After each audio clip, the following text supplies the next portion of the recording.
Welcome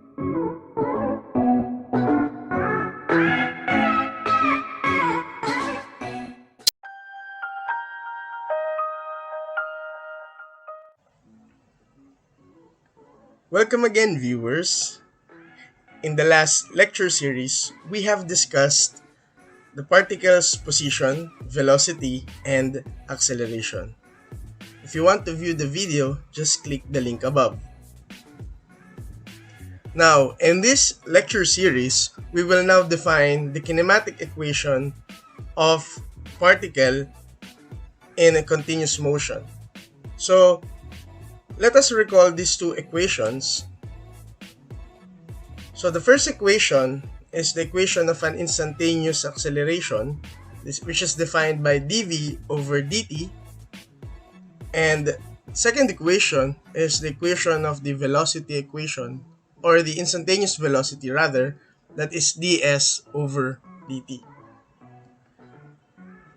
Let us recall also that acceleration is the change in velocity over time, and likewise velocity is change in position over time. So these two equations could be related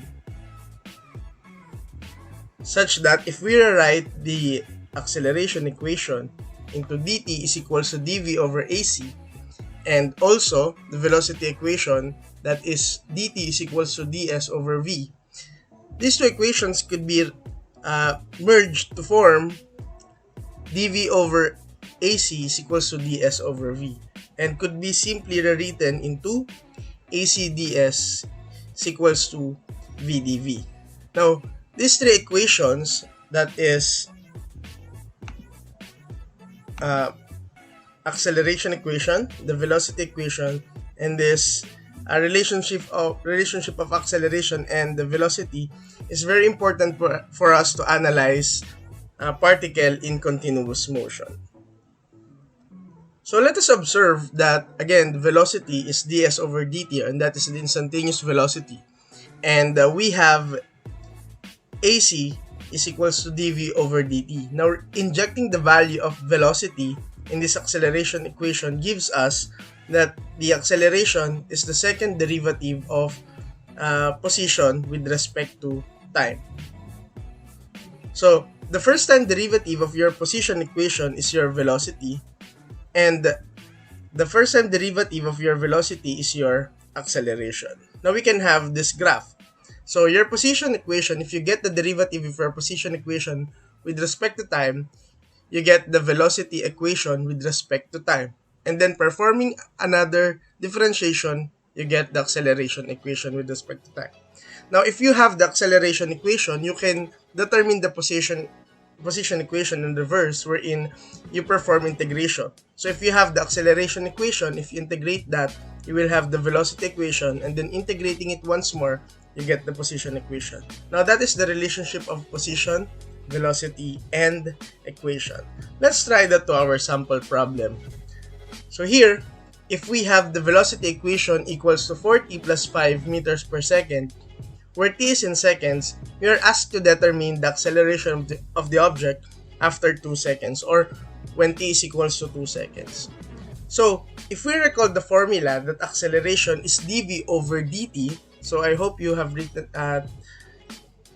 you have your notes on that in the three equations that I have presented you. So if you try to recall, a is equals to dv over dt. And as we have discussed, if we have the velocity equation in terms of time, we need to perform differentiation to get the acceleration equation. And it is explained here that acceleration is dv over dt, and it is correct that we have to perform differentiation to get the acceleration equation. Now, if we inject the velocity equation, the equation of velocity in this a is equals to dv over dt, we have now a is the derivative of 4t plus 5 over dt. So if we perform differentiation, it will yield to the acceleration that is equal to 4 meters per second squared, which states that at any time, our acceleration is constant at 4 meters per second squared. So if we are asked to determine the acceleration when t is equal to 2 seconds, since the acceleration is constant at 4 meters per second squared, the answer is 4 meters per second squared. Now let's have another example.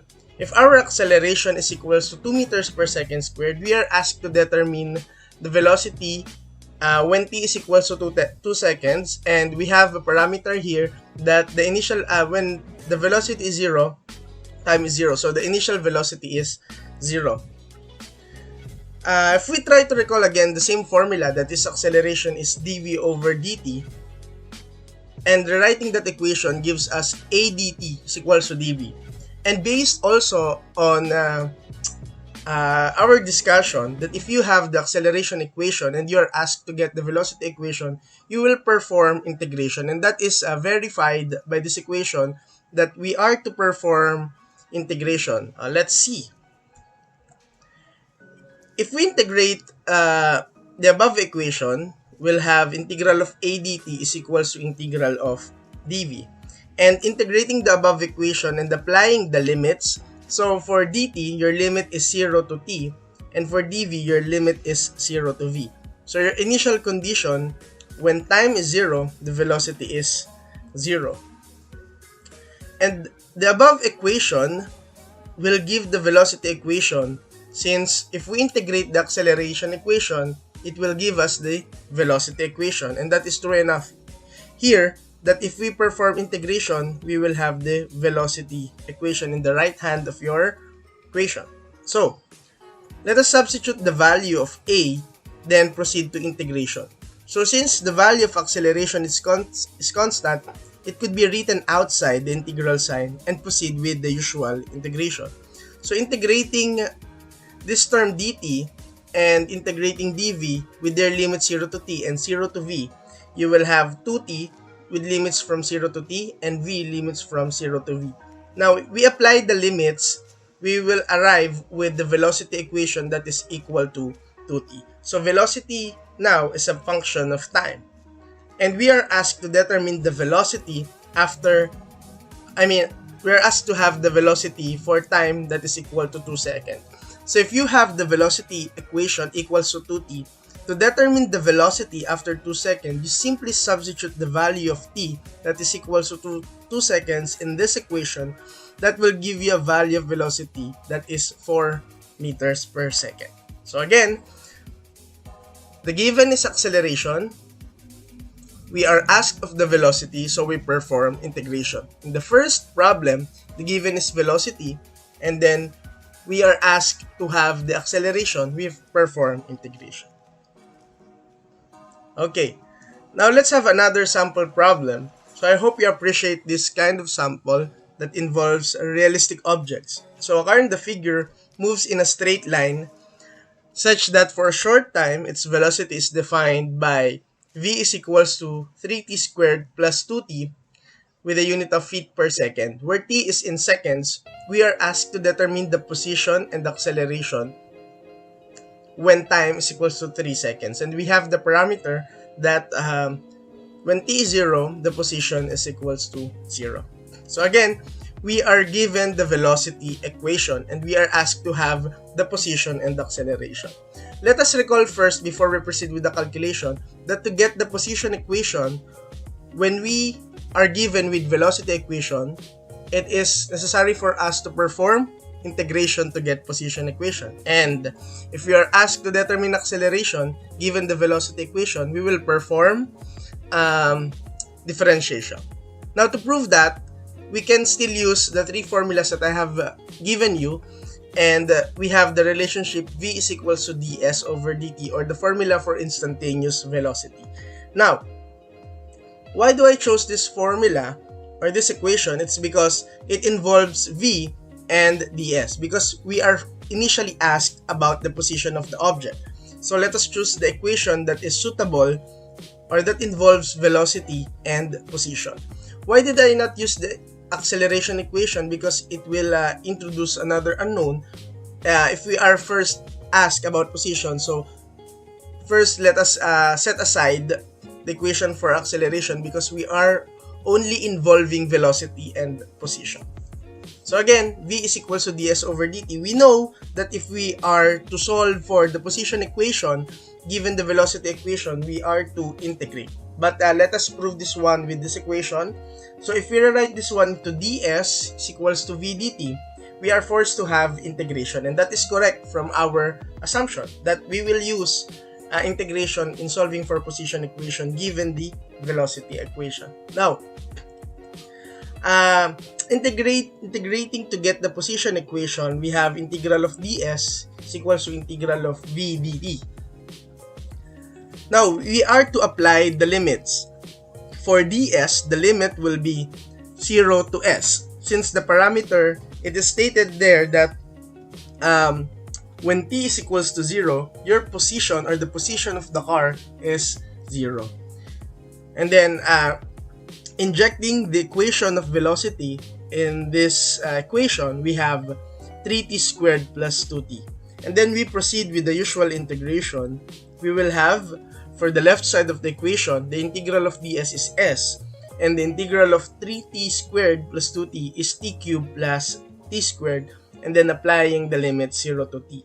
Now we substitute the limits to get the position equation that is equals to t cubed plus t squared.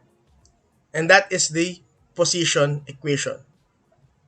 But we are asked about the position of the car after 3 seconds. So we have to inject the value of t that is equals to 3 seconds in the position equation that will give us the value of the position of object or the car that is 36 feet.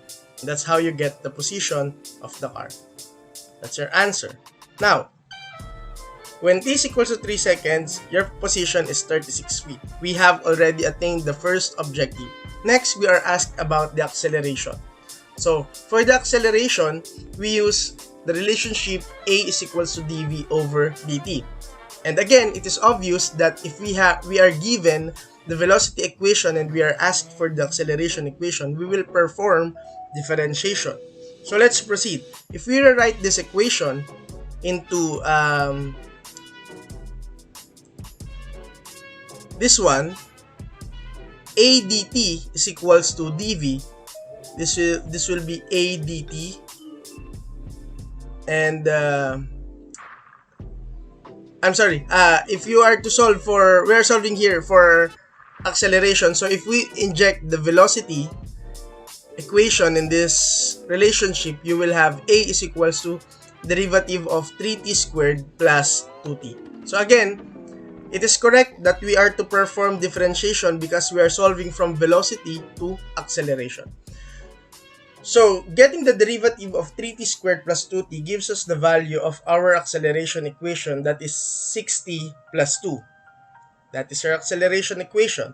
But we are asked of the acceleration after 3 seconds. So, our acceleration equation now, by substituting t in this equation, t is equals to 3, we have the acceleration that is equals to 20 feet per second squared. And that is your answer. So now, we were able to define the relationship of acceleration, velocity, and position. Now, there is 3 very common equations for a particle that is continuous motion, especially for objects that has zero acceleration.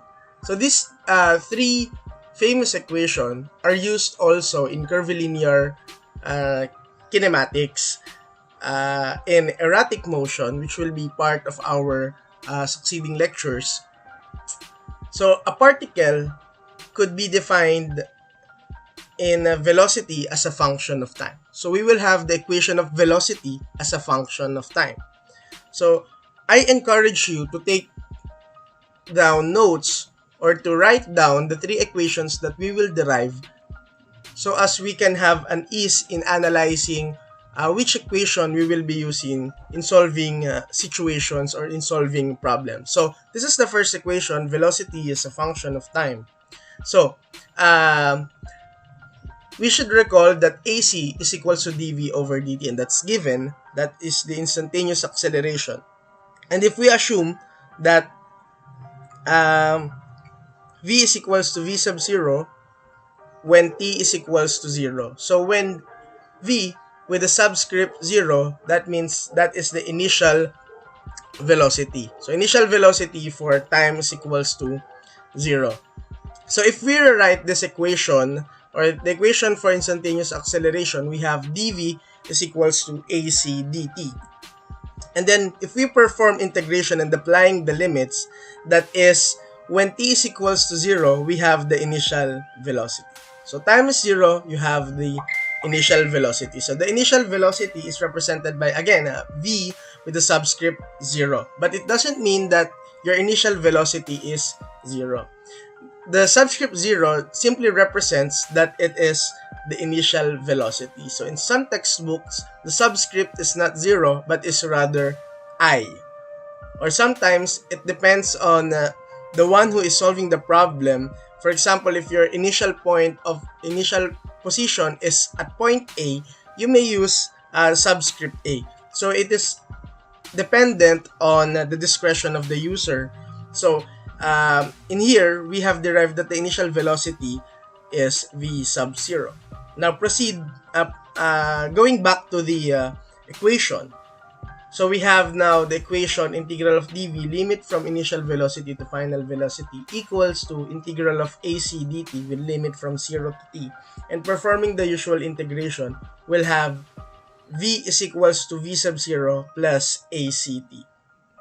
Now, what is the difference between the v and v sub 0? The v here is the velocity at time t.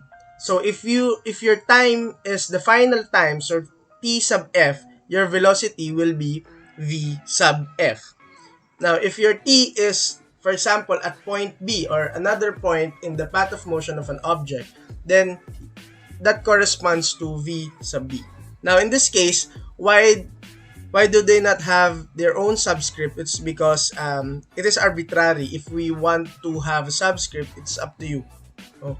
So some books, they say that it is they use a subscript f, meaning from initial to final point of analysis. That's why you have v sub f. But in this case, I'm just using v is equals to v sub 0 plus act.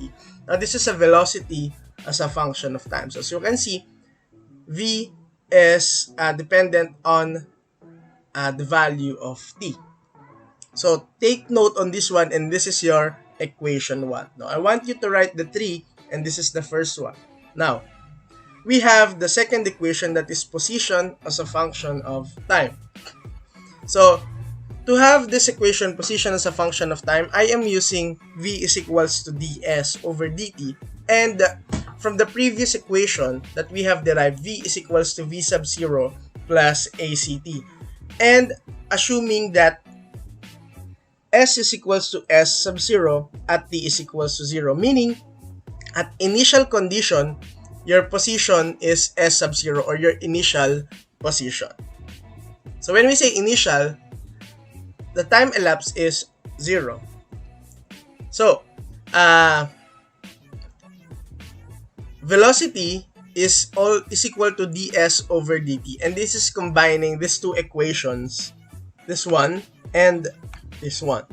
So v sub 0 plus act, this is the right side of this equation, that is equal to v, and since v is equals to ds over dt, we have this equation. Now rewriting that gives us this one, that is ds is equals to v sub 0 plus act times dt.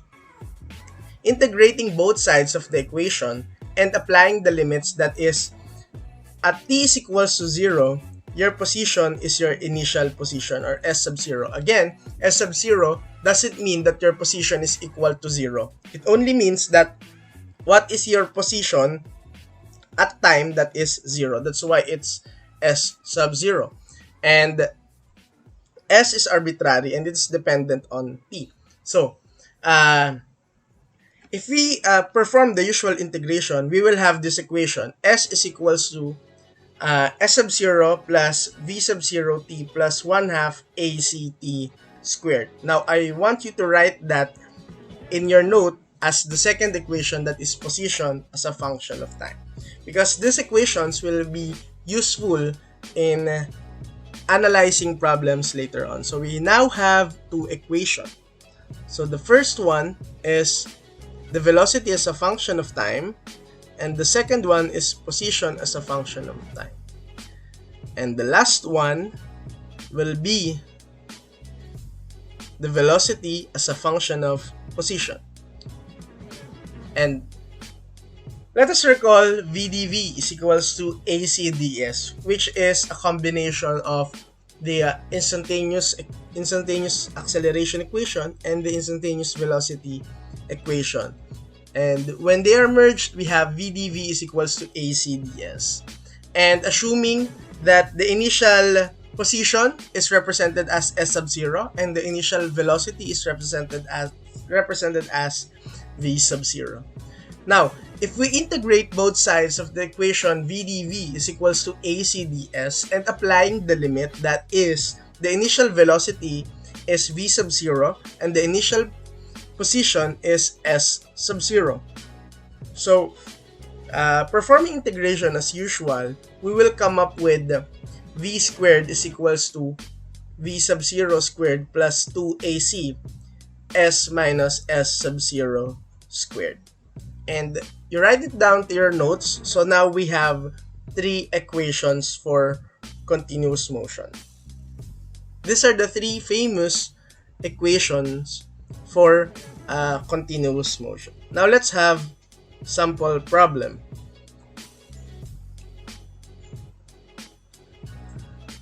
So when t is 0, the particle is at point A, and in 4 seconds it travels to point B. Then in another 6 seconds it travels to C.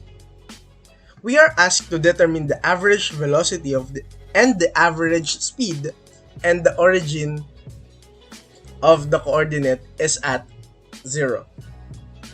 So if we're dealing with position, it is important for us to establish a datum or an origin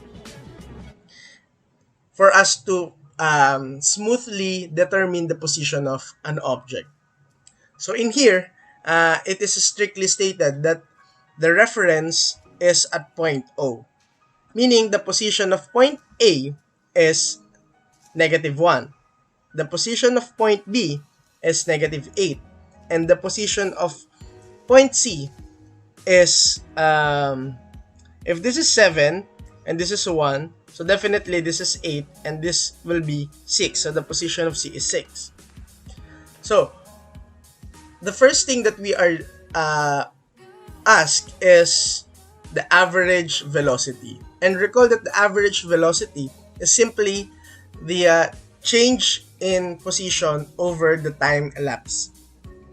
So the time elapsed here is 10 seconds because we are asked to analyze from point A to point C.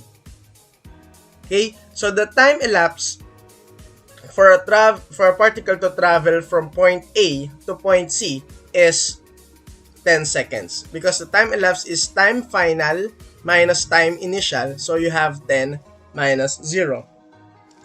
Whereas in the change in the position, we are asked the position of C, that is positive 6, minus the position of A, that is -1.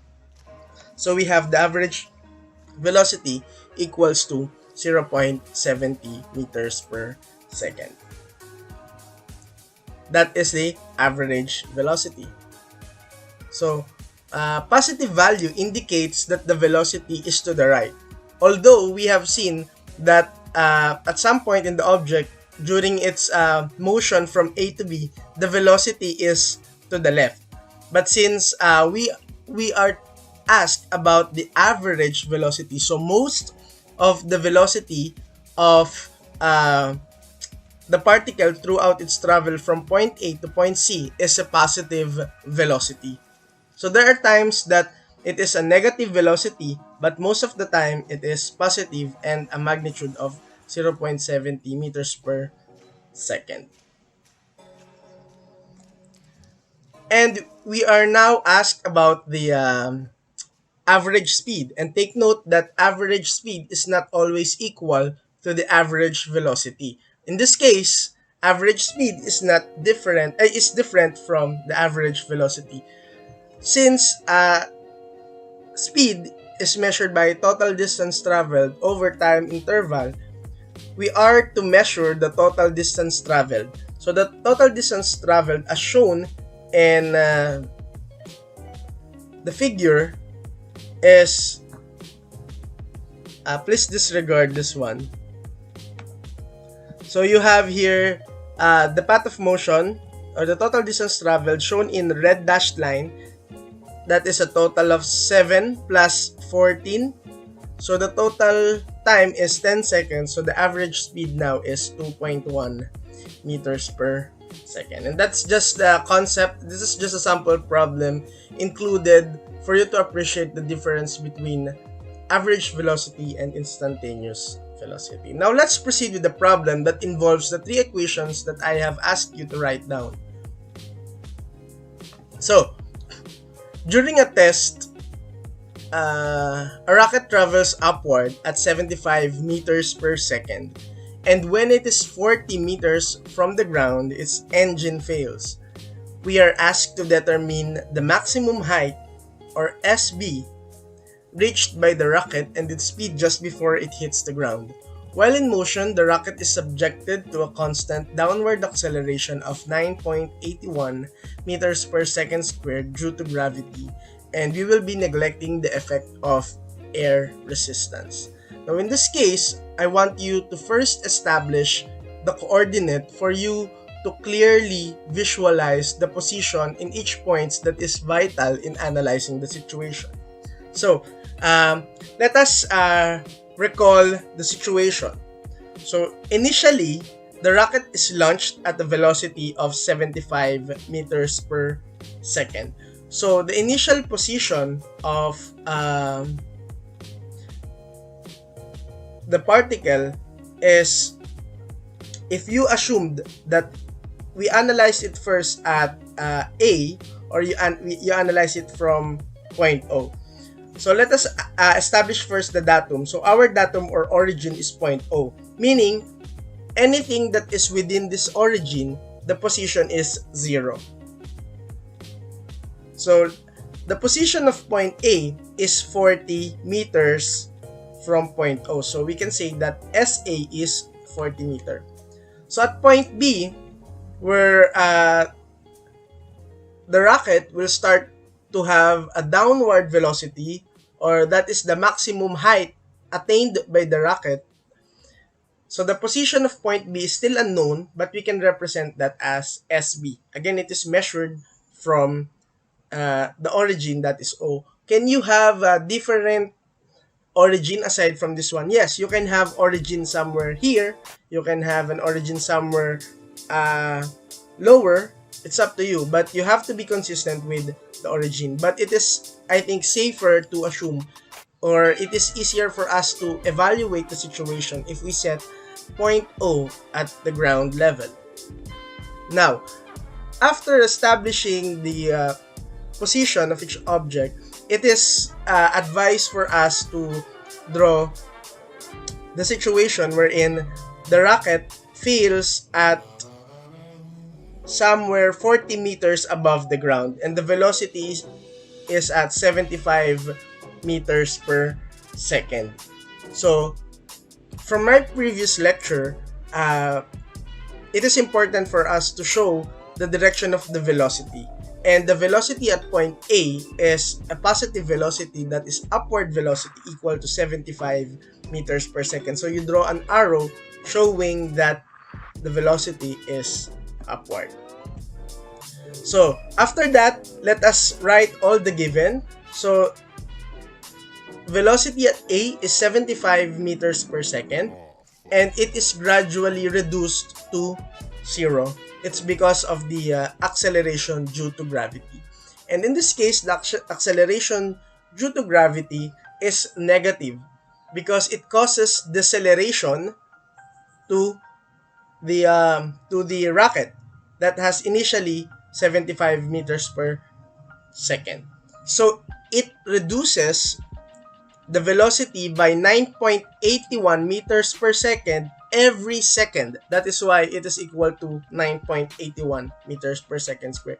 Now, again, if this 75 meters per second squared is gradually uh, reducing by 9.81 meters per second, it will eventually reach a value of 0, but will uh, transition to a negative velocity.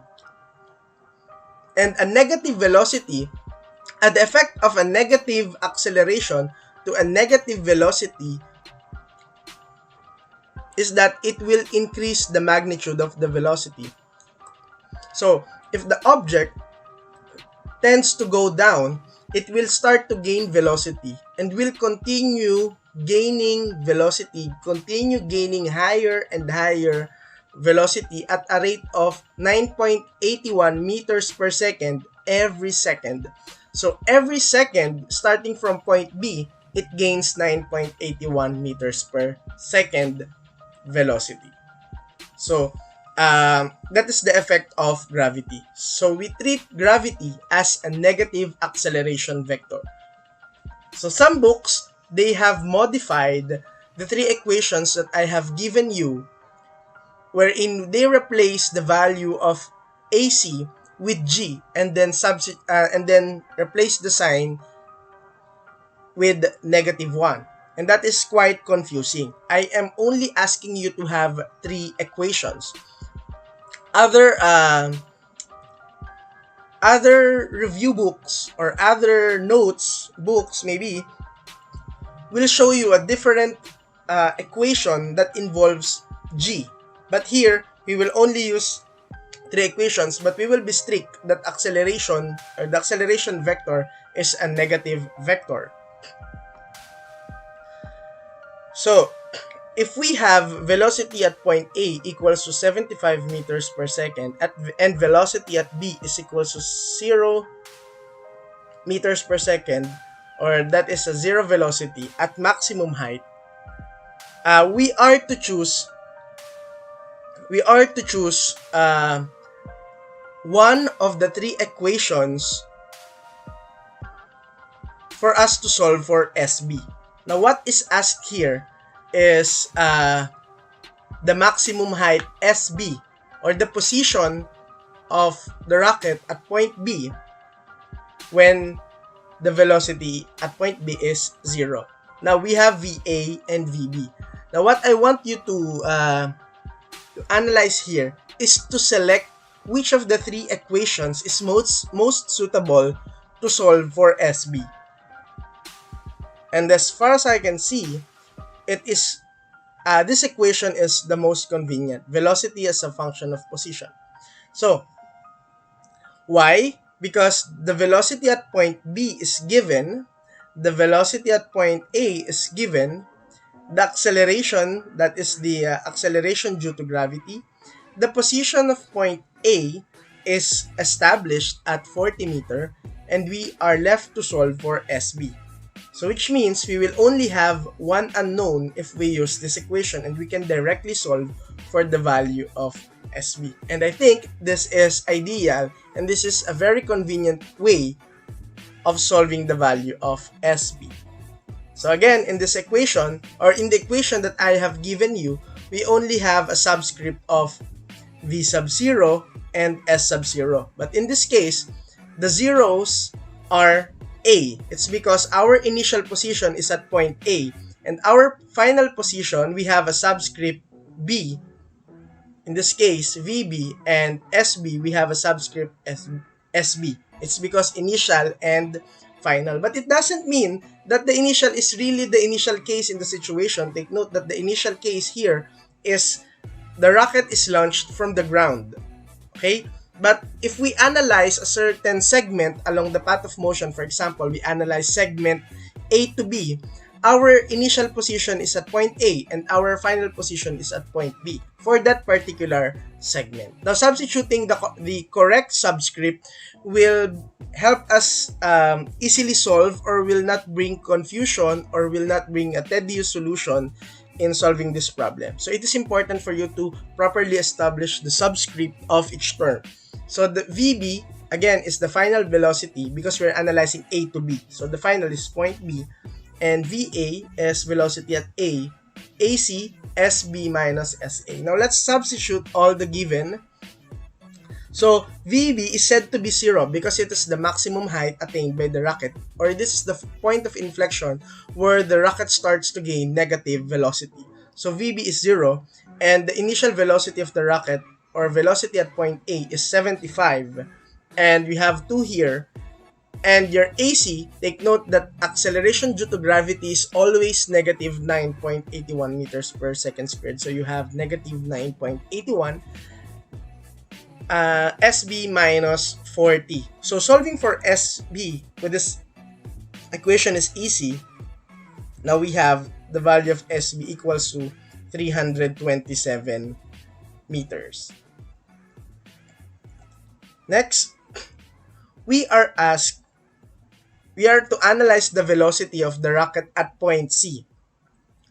We can analyze the movement of particle from B to C. So let us assess again the situation. At point B is the turning point of this rocket wherein it starts to gain a negative velocity.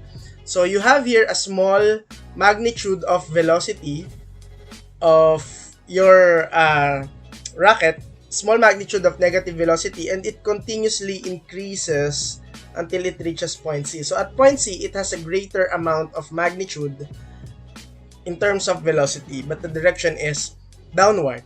So as you can see, if we neglect the air resistance, at some point here at point A, it will have an equal downward velocity.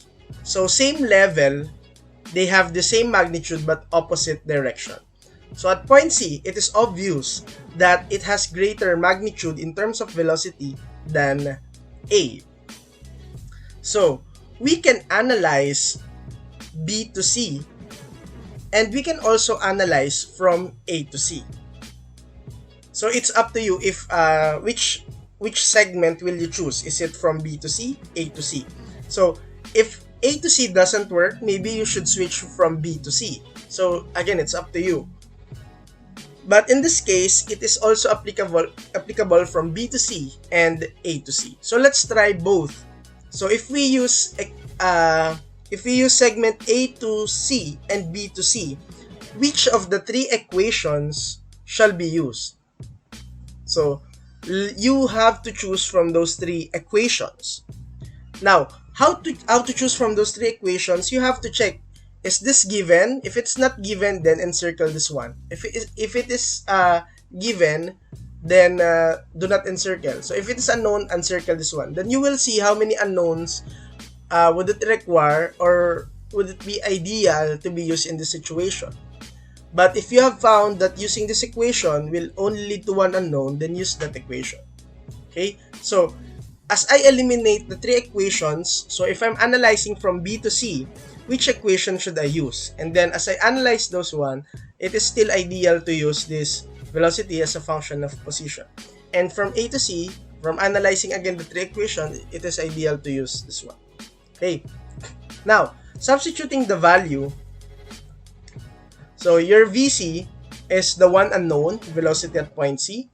Velocity at point B is 0, plus 2, and take note that your acceleration due to gravity is equivalent to negative 9.81. And position of C is 0, that is given, minus the position of B, that is 327. So your velocity at point C now is 80 meters per second, and this is correct. That is higher than 75 meters per second.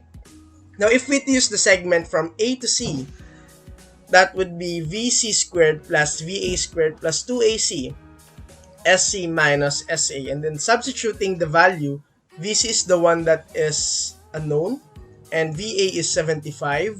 Your acceleration due to gravity is given at negative 9.81 meters per second squared, and your SC is 0 minus position of SA 40. You have here VC is equals to 80 meters per second. So you have two correct answers, so you can analyze from B to C and A to C, and that should be correct because we have not violated any rule in the three equations that we have established. So that is the answer. Let's have another sample problem which involves the three equations that we have determined. So we have here a test revealed that a normal driver takes about 0.75 seconds before he or she can react to a situation to avoid collision. If it takes about 3 seconds for a driver having 0.1% alcohol in his system to do the same, if such drivers are traveling on a straight road at 30 miles per hour or equivalent to 44 feet per second, and their cars can decelerate at 2 feet per second squared, we are to determine the shortest stopping distance D for each from the moment they see the pedestrian. So for this problem, let us try to have a diagram to easily evaluate the situation. So if we have here a car at point A, which has an initial velocity of 44 feet per second, and the driver have seen the obstruction at point C. So upon seeing the obstruction, the driver will apply the brake, but it has what we call the reaction time. So the moment he sees the obstruction, it's not the same time he applies the brake because of the reaction time of a person. So the reaction time of a person that is not under the influence of alcohol is 0.75 seconds. So the moment a person sees an obstruction, it would take him 0.75 seconds to hit the brake. So from point A to point B, where the driver starts to apply the brake since he saw the obstruction, the car starts to decelerate. And you have to draw the diagram at point B that the velocity is positive and the acceleration is negative. So the time it takes for an average person not under the influence of alcohol is 0.75 seconds. But if you're under the influence of alcohol for at least 0.1%, study shows that it would take 3 seconds for you to hit the brake. So obviously, if you are not under the influence of alcohol, it has a shorter time for you to hit the brake. So A and B is closer. But if you're under the influence of alcohol, it would take longer for you to hit the brake. So meaning to say, A and B is more far away than you are not under the influence of alcohol. So at point B, let us establish point B where the car starts to decelerate because of the brake, because of applying the brake, and the magnitude of your acceleration is 2 feet per second squared. Now, we are asked the shortest stopping sight distance D for each of the case. So we will analyze the distance from A to C for normal driver and the distance from A to C for a drunk driver. So the segment from A to B is SA minus B, and from B to C we have SB minus C. So the stopping sight distance is SA to B plus SB to C. Now, for the normal driver situation, the time of travel from A to B is the reaction time before the car starts to decelerate, and therefore the car has constant velocity from point A to point B. And I guess the three equations that I have told you still applies, but let us use the common knowledge that velocity is distance over time. So if this is if the car travels at a constant velocity and we are given with the value of time, we can solve for the distance traveled, and that is simply velocity is distance over time. So the distance traveled by the car from A to B having a constant velocity, that is simply distance over time, and we are solved for the distance, and that is SA minus B. So you have V times T. And then you will have SAB equals to 33 feet. And that is for the normal driver. So we have established now that SAB is 33 feet. And if we analyze now from B to C, that involves acceleration. So the common knowledge does not really apply, but we are to use the three equations that I have asked you to write down. So let us first analyze the given. The velocity at point B, so we are analyzing segment B to C. So our initial velocity is still at 44 feet per second squared because it is constant from point A to point B. So our initial velocity is 44 feet. Now, the velocity at point C is 0 and the acceleration is negative 2 feet per second squared. Now, you write down all that given and then you have to choose from the three equations that I have told you which one is capable to solve the distance traveled SB minus C.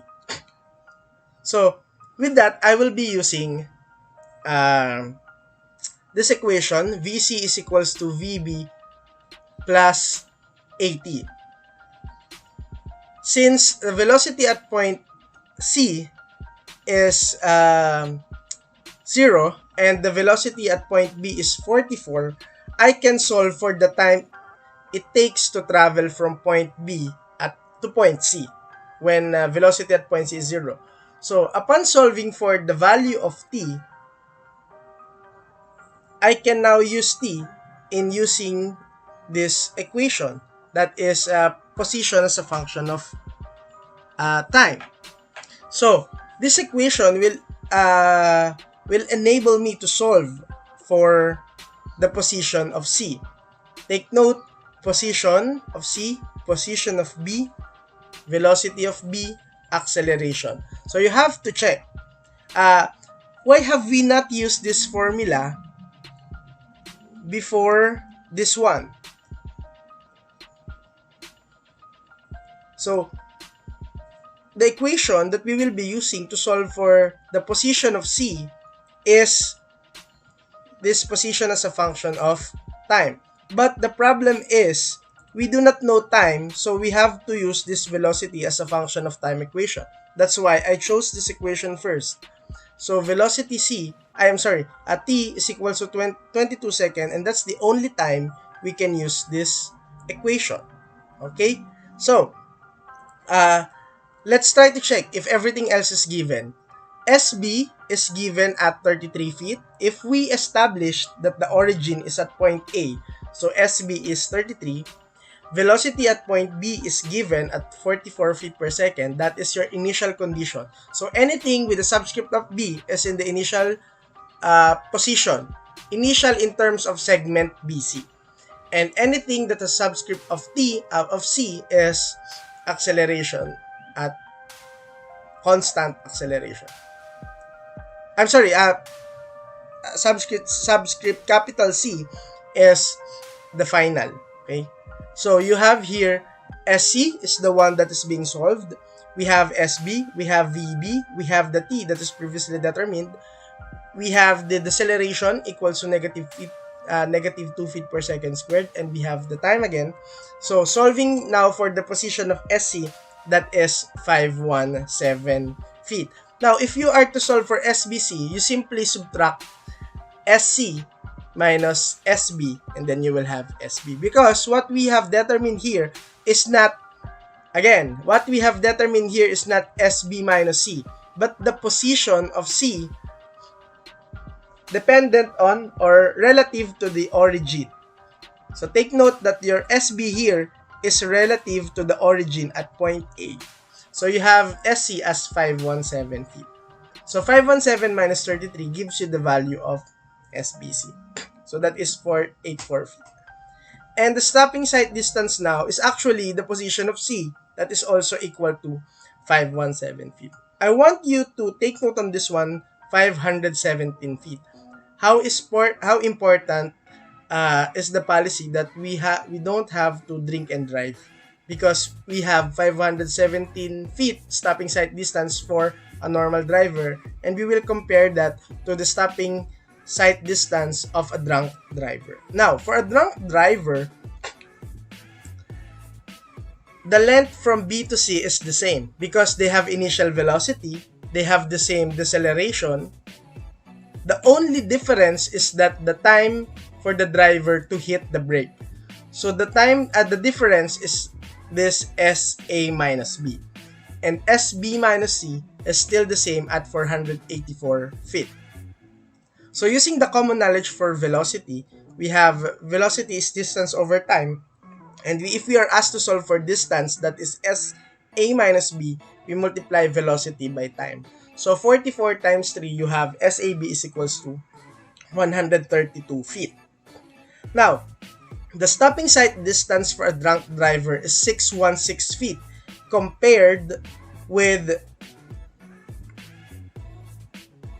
a normal driver that is 517 feet. That's why the law does not allow us to drive a vehicle under the influence of alcohol. It's because our action time is not as close as our reaction time as a normal driver. Let's have another optimization problem. Here we have a train that starts from rest at station A and accelerates at 0.5 meters per second squared consistently for 60 seconds. Afterward, it travels with a constant velocity for 15 minutes. It then decelerates at a rate of 1 meters per second squared until it is brought to rest at station B. We are asked to determine the distance between the stations. So let's draw the diagram wherein we pinpoint all of the necessary points in the path of motion of the train.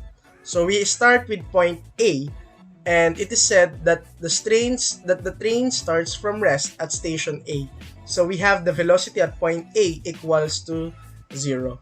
And it starts to accelerate at a rate of 0.5 meters per second squared until it reaches point C. So the travel time between A to C is 60 seconds. Now, after reaching point C, it travels with a constant velocity. Therefore, your acceleration now is 0. So your velocity at C is constant until it reaches point D. So the velocity at C is equal with the velocity at point D. So your acceleration now is 0. After point D, since the train has a positive velocity approaching B, and the operator wants to have a final stop at point B. Therefore, having a positive velocity at point B, the velocity now is 0. Therefore, there is a deceleration. And the rate of deceleration is 1 meters per second squared. And we are asked to determine the distance between station A and station B. It is convenient for us to solve distances from A to C, from C to D, and then from D to B one by one, and surely we can determine A to B. Okay. Let's start by analyzing segment A to C. Now, take a look at the given at A. We have velocity A is equals to 0, acceleration that is positive 0.5 meters per second squared. The velocity at C is unknown. So, what equation we will be using? So, to determine the distance from A to C, we use the position as a function of time. And that is SC is equals to SA plus VAT plus 1/2 AT squared. So, let's try to check if this will help us solve for the DAC.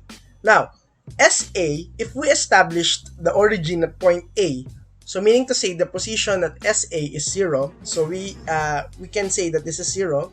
The velocity at A is 0. The time it takes for the train to travel from A to C is 60, and that is given. So, okay. You have the acceleration equal to 0.5 meters per second squared, and the time is 60, again given. So we can solve now for SC, or the position at point C. Now this equation is helpful for us to solve for DAC. Now substituting the given values. So for SA, that is 0, your VA is 0, the time is 60, acceleration is 0.5, and again time is 60. You can now say that the position of point C is 900 meters. Okay? Now, let us analyze from C to D since we have already determined A to C. Now, from C to D, the velocity of the train is constant. So, your velocity at point C is equal to your velocity at point D. To determine the velocity at point C, we use the relationship of velocity and time. So, take a look at the three equations, again, that I have given you. We cannot directly solve for DCD because we have to first establish the velocity at point C. Now, solving for the velocity at point C, considering segment A to C, we will use the velocity as a function of time. Just for us to solve for the value of BC, because the data is still insufficient to solve for the value of DCD. But if we have the data of the velocity of C, then we can proceed with the other equation. So, how can we get the velocity of C? We can use the segment A to C and using equation of velocity as a function of time. So VC is equals to VA plus AT. So substituting the value of VA, that is 0, the acceleration is 0.50 and the time is 60, your velocity now is 30 meters per second. So your VC is 30 meters per second. And by common knowledge, velocity is distance over time. So, if this is constant at 30, so VC is 30 and VD is 30, velocity is distance over time. So, velocity C is 30 and the time interval from C to D is 15 minutes. We can solve for the distance DCD. And that is 30 times, I have converted the 15 minutes to second for us to have a consistent unit analysis. So we will have 27,000 meters. So DCD is 27,000 meters. And now at D, the train starts to decelerate until it stops at B. Now let us have the time it takes for the train to reach zero velocity. So the given here at D, the velocity at D is 30 meters per second and the velocity at B is 0. We have a deceleration of negative 1 meters per second squared. And we will be using the velocity as a function of time because we cannot use yet the other equations in solving position of B since we know the position of D, that is 27,900 because 27 plus 900. We know the position of D. We don't know the position of B. How can we solve for DDB if we do not know the time? So, this is for you to check the equations one by one, which one is ideal first to use. If all the three equations cannot be solved, you have to select what is the requirement of that equation for it to be fulfilled, and then look for the other equations. For this case, I will be using this position as a function of I will be using this equation. Position as a function of velocity. I will be using this one. But the problem is I have two unknowns. The position of B and time. But since this one will give me a value of t, then I can solve for this one first and then proceed with the equation that I'm intending to use. So, velocity at point B is 0. It's because the train is said to stop at point B. And then VD is 30, that is given, plus the deceleration is at a rate of negative 1. Then you can solve for 30 seconds. Now, you have the value of t. We can use now the equation position as a function of velocity. So, SB is unknown. SD is given, the position of D relative to point A. Velocity at D is given. The time is also given, and as well as the deceleration. So, substituting the value, we can solve for SB. That is 27,900 plus 30 times 30 plus 1/2, negative 1 times 30 squared. And your position of SB now is 28,350. And your position of B, since our origin is point A, is also the distance between A and B. That is equal to 28,350 meters. Another example, and the last example, we have here the position of particle is given by S is equals to 2t squared minus 8t plus 6 with a unit of meter, where t is in seconds. We are asked to determine the time when the velocity of the particle is 0 and the total distance traveled by the particle when t is equals to 3 seconds. So, this problem involves all the equations that we have discussed. So let us recall instantaneous velocity is equals to ds over dt, and having the velocity equation by differentiation, since the position equation, if you get the derivative of position equation, you will have the velocity equation. So there we have it. So derivative of 2t squared minus 8t plus 6 gives us the velocity equation as a function of time. And now we have velocity is equals to 4t minus 8.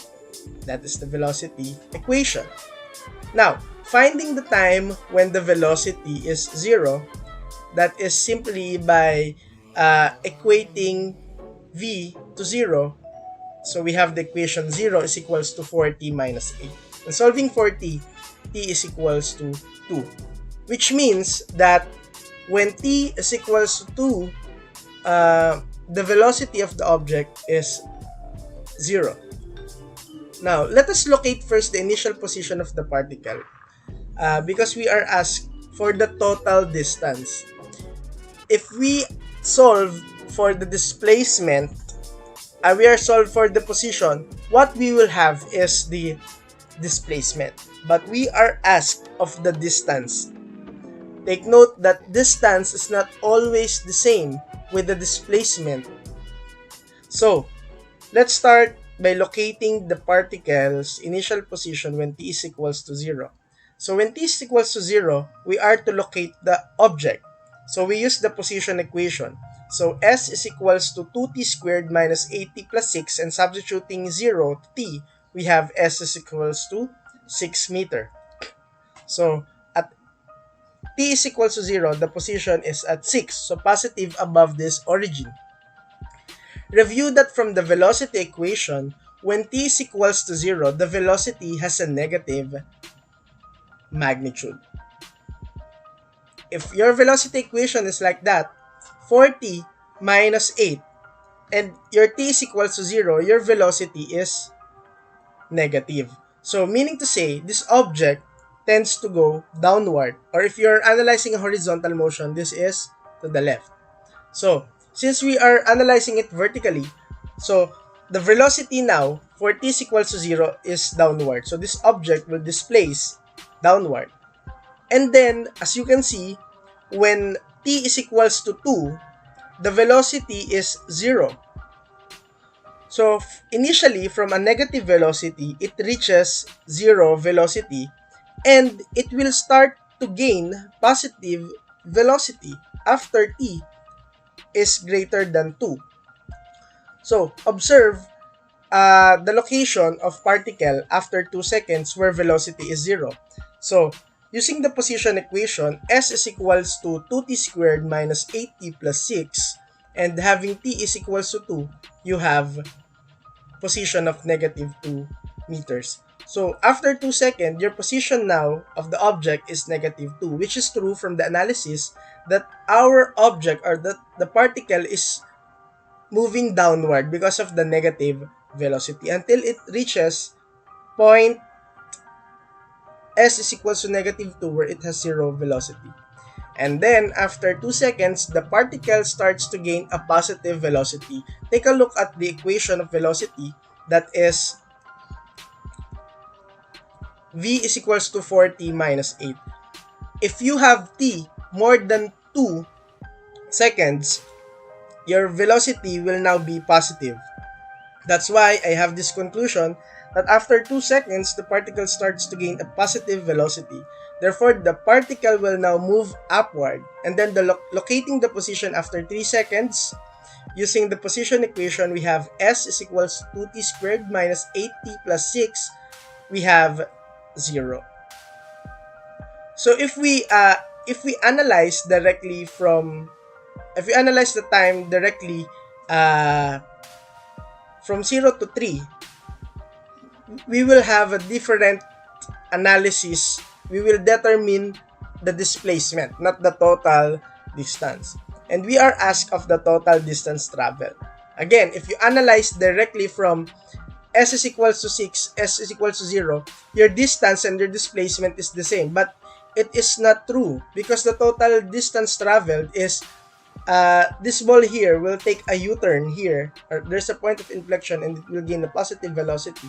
So the total distance traveled is not really equal to the displacement. So the total distance traveled now, based on the graph that we have, based on the diagram that I have shown you, is 10 meters. And that is what is asked in this problem.